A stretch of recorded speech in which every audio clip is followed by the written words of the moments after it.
Hello, friends. Welcome back to the While We're Waiting Hope After Child Loss podcast. I'm Jill Sullivan, your host and one of the co-founders of the While We're Waiting ministry.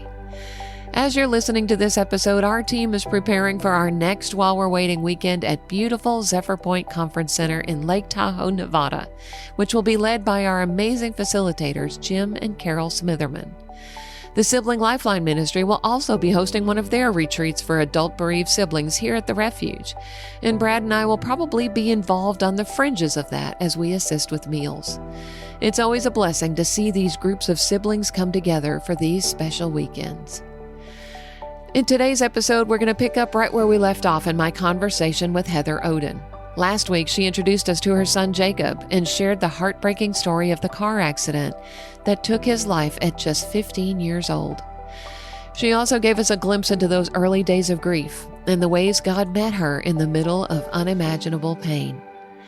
In this second half of our conversation, Heather opens up about the difficult journey of forgiveness for the driver who took her son's life, the surprising ways God has reminded her that He is near, and how her grief has evolved over the nearly 10 years since Jacob went to heaven.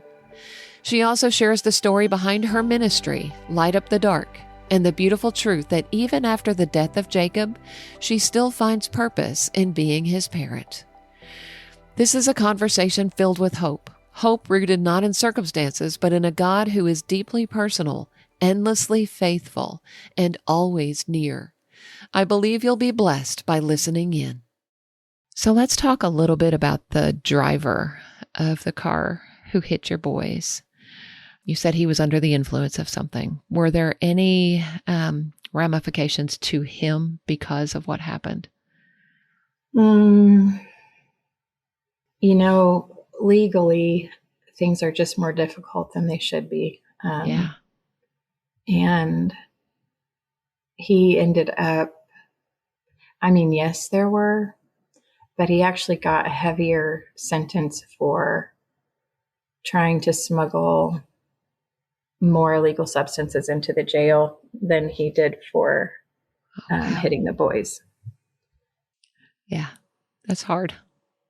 Mm-hmm. Yeah, the kids had mixed emotions when he was finally arrested because I think that they felt like it was mean to be relieved that he was not driving anymore. And when he was picked up and brought in, it was because he was driving a trailer with an unsecured load on it, and there was debris coming off of the back of this trailer, and it was secured to the hitch by a screwdriver. And so when we were kind of processing it as a family, I just said, one of our kids did not have an issue with the fact that he was arrested. He didn't care if it felt not loving to be glad that he was arrested. He was just glad he wasn't out. Sure. Yeah. The other two were wrestling with, should I feel the way that I'm feeling? Mm-hmm. And so I just talked with them about the fact that when we can't be loving to other people, and when we do harm to ourselves and others, then it is loving for us to be in a space where we can reflect and potentially change. So it is okay to be relieved that he's where he is. Yes. So, yes, there were ramifications. Mm-hmm. Did you have to find yourself walking through a forgiveness process? Yes, I did. And it was odd because initially I felt like nobody wakes up in the morning and says, I'm going to go kill a kid today, Right. And so initially the forgiveness came from that.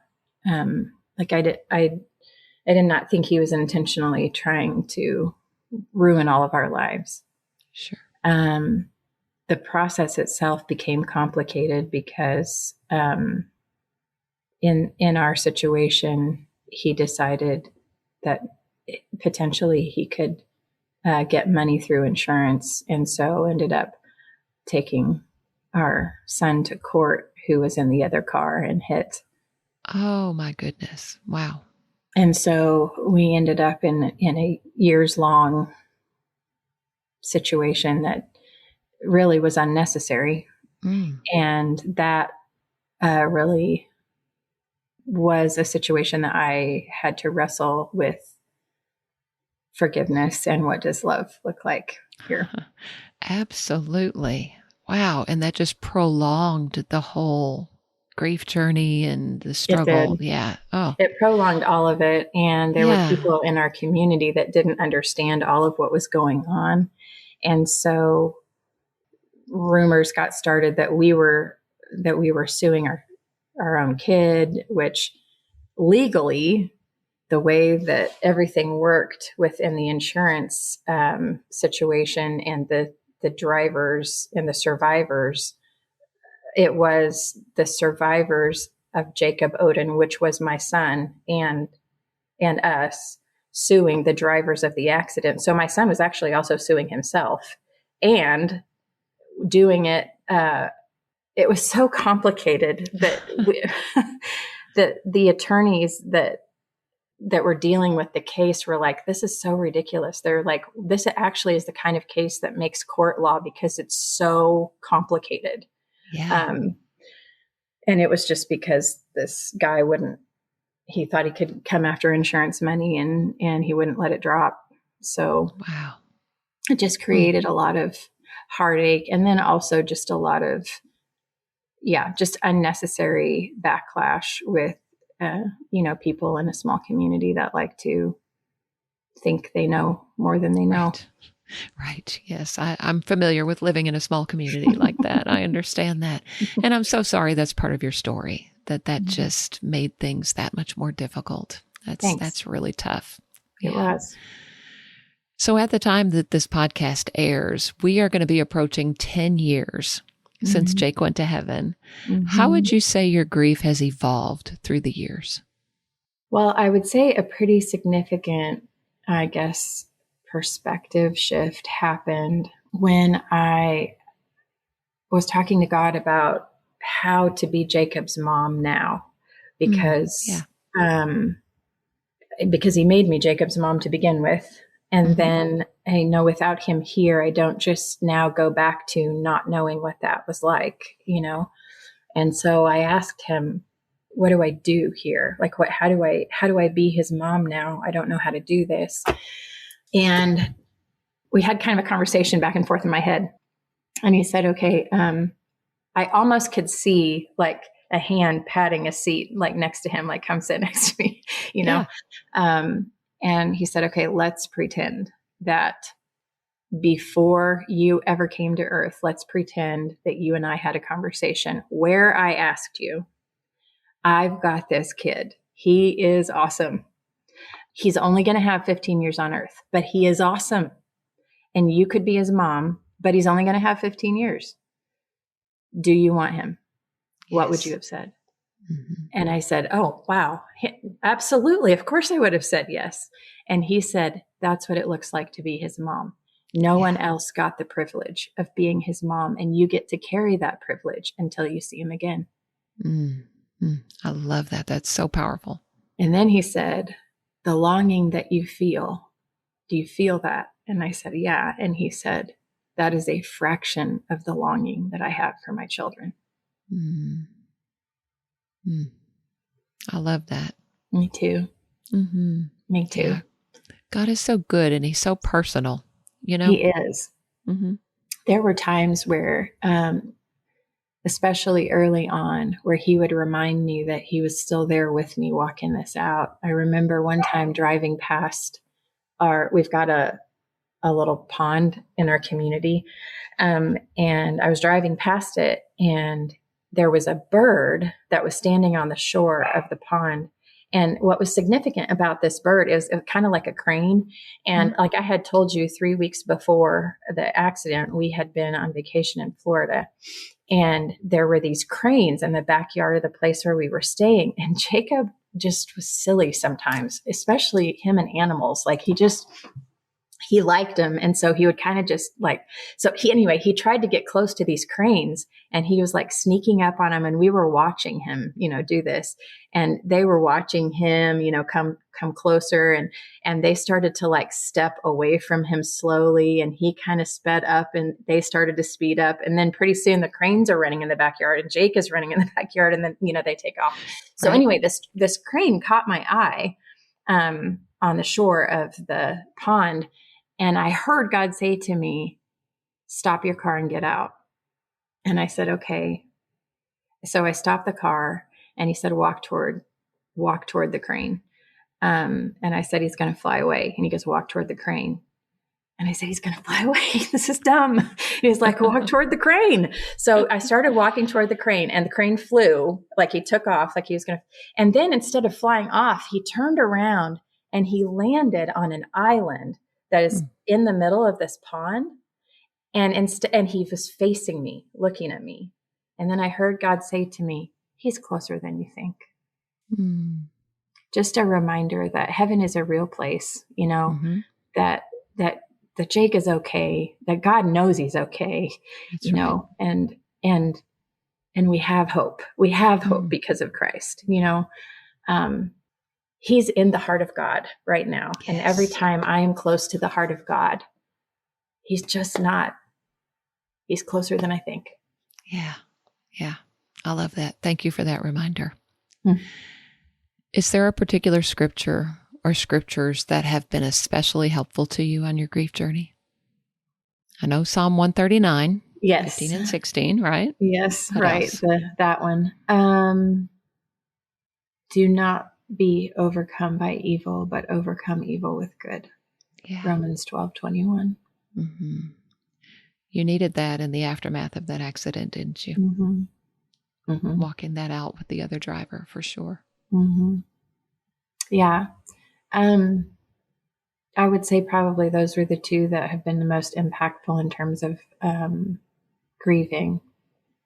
I would say that God's presence in these reminders has also been instrumental, because I'm not alone in the longing.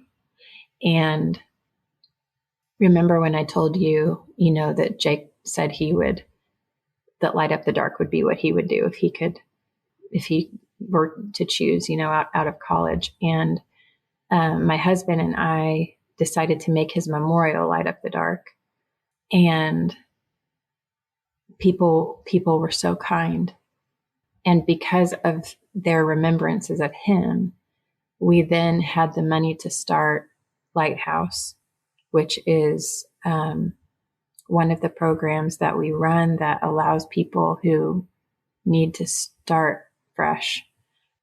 They can come and get a new start. And there are people's lives that God has changed people's lives in it. God has changed people. And we have incarceration classes that it is amazing to me to see what God is doing in the lives of people. And so when I said earlier, Jake and I kind of get to work together, his encouragement, his speaking life into people, his saying, you got this,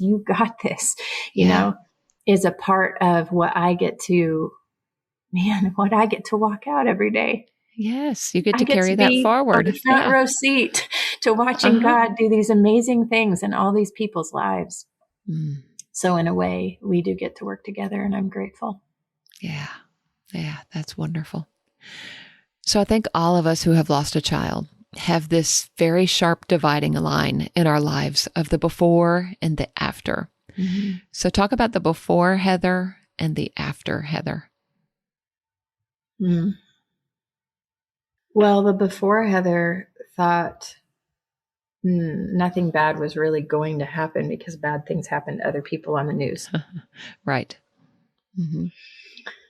And after Heather isn't afraid to say no to extra commitments because I want to make sure that I am available to the people in my life to be fully present with them.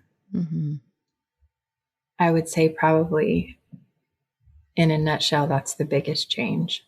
There were things in our family that hadn't really been dealt with before he went home, but became a major priority to deal with after.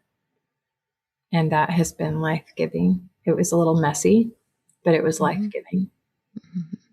Yeah, your priorities get a little sharper, don't they? They definitely get sharper. Come a little bit more into focus. Yeah.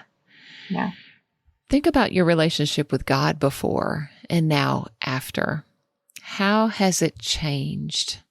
What have you learned about him? So I have learned that he is deeply, intensely personal, and that he really does see the details. I now wonder how many times he pops up in my day that I walk right past because he's so intentionally personal. He just loves us so much. And I would say that that's something that I learned about him. It's one thing to think God loves me. It's another thing to be driving down the road and having him say, "Get out of the car. I want you to walk up to a bird." Right. Because he was there for the first birds in Florida, and now he knows this bird is going to mean something to me. Yeah. And I wasn't even, I could have just said, "Oh, that's a crazy thought. That's not God," and driven on past, Right. But it wouldn't have stopped him from showing up again in some other part of my day. Sure. He just loves us. Mm-hmm. Mm-hmm. I love the thought of just what and we've talked about this several times in our conversation, is how personal God is. Mm-hmm. Just keeps coming up in our conversation, and makes me think that somebody needs to hear that today. Just that reminder of how personal God is and how much he loves each and every one of us so individually and so personally. Once again, there's that word. He's so very thank you intentional. Yes. Yeah. Yeah. Thank you for emphasizing that. So you had already started Light Up the Dark before Jacob's death. How did this experience change your ministry focus, or did it? I would not say that it changed it in the sense of ministering to a certain demographic, because at that time we were getting ready to do a soft launch within a few days of the accident. I had like 300 t-shirts in the back of my car. So we had not yet moved forward in terms of programming. We had been doing all of the back office work to get it ready for about a year, getting the right people in the right places on the bus, and getting everything registered with this, all that kind of stuff. Right. So I don't know that I would say that it changed, we were going to do this and now we're doing this. I would say that what it did was cause it to launch, like a hard launch, where people actually thought we started it because of Jake. And so it just gave it that much visibility, and just the idea of the white light bulb on the black shirt, everybody's, now wearing it around. That's what people wore to his celebration of life. And that's what we dressed him in. I dressed him the first time, and I picked out his final outfit. And, and so I would say that it changed the launch of it. But it was God's anyway. It was God's idea from the beginning, and God had his own plan for how he was going to move. I would say that he's shown me several times the power of his strength, in that I am sitting with people who wrestle with addiction, and you see why when you know them. Everybody makes sense when you know their story. And Light Up the Dark is about everybody coming together to share stories, to find where Christ is in their story. 2 Corinthians 4:6 is the scripture for Light Up the Dark, seeing God in the face of Jesus Christ, all bright and beautiful. And that's the light. And so he's reminded me many times of, I couldn't go stand in a classroom in a jail with people who have committed the crimes that I have forgiven if there weren't a living God to say, hey, here's the way to life. Because I don't have that in me. I don't have that in me. Yeah. But I have been given the privilege of saying, I know the door. I know the doorway to life, And I would say, yes, I would just, I don't remember the question. So I may have gotten off track, but God is good. Exactly. Well, and the original question was, how did it change your ministry focus? But it didn't really. It just changed the launch of your ministry. It did. It changed the launch. And then God ended up reaching the very people he had intended to reach all along. Yeah, exactly. And I know you use, the light imagery and the lighthouse imagery. Mm-hmm. What is the significance of that? Well, lighthouses are built on rocks and they shine out into the dark, guiding ships lost at sea, ships lost in storms, to the rock where they can safely harbor and not be destroyed, not be torn to pieces, but receive life. And so, yes, there's symbolism in the imagery there. Yeah, it captures what you're trying to do for these folks, provide a safe harbor. So talk about the different elements of the Light Up the Dark ministry. I've looked at your website, and there are multiple things that you guys do. What are those different elements? So Lighthouse, we've already talked about a little bit. It's an 18-month wraparound program that it's not directed toward one specific demographic. It's not only for people coming out of addiction. It's not only for people who have been living in domestic violence. We've had a wide range of people apply to come in and have the Lighthouse experience, and they are paired with an advocate of the same gender that walks with them during that 18-month time. And I'm a life coach and a sexual assault advocate. And so I oversee their journeys, and they're required to attend certain different types of meetings, church being one of them. They have to be there in person, create relationships. Counseling is a required piece of it because counseling helps to untangle some of the things that we don't know how to deal with, so we avoid it. And then in the avoidance, oftentimes people are using substances or using behaviors to avoid dealing with the pain they don't know how to process, Sure.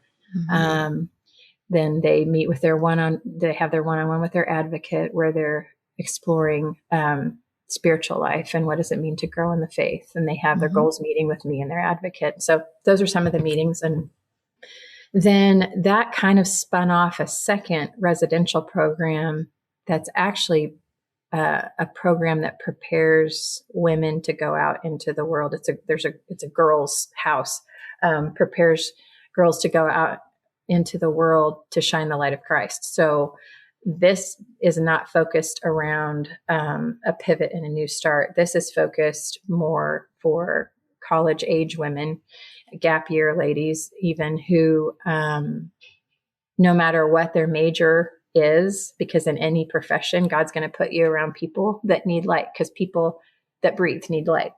And so, exactly. So this is more of a space to create Christian community off campus and prepare. What does it look like to gather, grow, and give? And then take that with me when I leave. Then we have the incarceration classes. The one that has really taken off is called Point Break. And it is amazing to me, the responses that we've gotten from the program directors of the places that we have the class. We also have developed a transitioning out class. So when people get out of jail, how to do that successfully. We have a parenting class, but the main one we teach is Point Break, and it's a cognitive behavioral decision-making, anger management hybrid. And it has an element in it that helps kind of go back. It allows people to be able to process and go back to where did this reactivity start from in the first place. And it's a faith-based class because there's no life without Jesus. Exactly. Right. So, Yeah. And then we are actually, we've started recording podcasts. We haven't posted any of them yet. So that's exciting. But we are enjoying having people come on and tell their God story, and how God came and shone his light in their darkness and what that means for them. So that's an exciting kind of direction that we're moving. I would say those are the main. We've got like some offshoot one-off things that we do, but those are the main areas of our focus. Yeah. Y'all are doing some really amazing work. Just from hearing what you've had to say and looking on your website, you are doing some really great stuff. How can people learn more about the Light Up the Dark ministry? They can go to lightupthedark.live. That's our website. Okay. That's the easiest way. Yeah. Well, I will put a link to that in the show notes so people can find it. So as we close, what would you say to a heartbroken mom or dad who is listening right now, maybe right at the very beginning of their grief journey and is struggling to find hope? What would you say to them? Keep breathing. God really does love you. And he really deeply loves your child still. When it first happens, it feels like a wound that will never stop bleeding, like a hemorrhage. And what he does is come around you, and as he walks with you, you heal in ways you don't expect. And it doesn't mean you miss your child any less, but you develop muscles in places you didn't need to have them before and you didn't know you would ever need, but you don't develop them on your own. But he does give them to you. And there is purpose in still being their parent. You were picked to be their parent for a reason. And you get the honor and the privilege of always carrying that. And to continue to walk out whatever their legacy specific to them, whatever that legacy is. And that's an honor and a privilege. And it can give meaning. It can give meaning to the steps that come next. Thank you, Heather. I think that's going to be very helpful to someone who's listening today. Thank you for what you do and for allowing people to talk about their kids and to share their kids' stories. What you're doing is a beautiful thing. I appreciate you. Thank you. Thank you. It's been a blessing to visit with you today. You too. As we wrap up my two-part conversation with Heather Oden, I keep coming back to something she said. There is still purpose in being our child's parent. What a beautiful reminder for all of us who are grieving the loss of a child. Our role as their mom or dad doesn't end when they leave this earth. We carry their stories, their legacy, and the love we have for them for the rest of our lives. If you're listening today and your grief still feels raw, I hope Heather's story reminds you that moving toward healing is possible. Not because we forget our children or stop missing them, but because God walks with us, strengthens us, and gives meaning to the steps that come next. As always, if this episode encouraged you, I would love for you to share it with another grieving parent who might need to hear it. You can also help others find the podcast by leaving a rating or a review wherever you listen. It really does make a difference. And if you'd like to learn more about the While We're Waiting ministry, visit our website at whilewe'rewaiting.org for information about our retreats, our support groups, and other resources for grieving parents.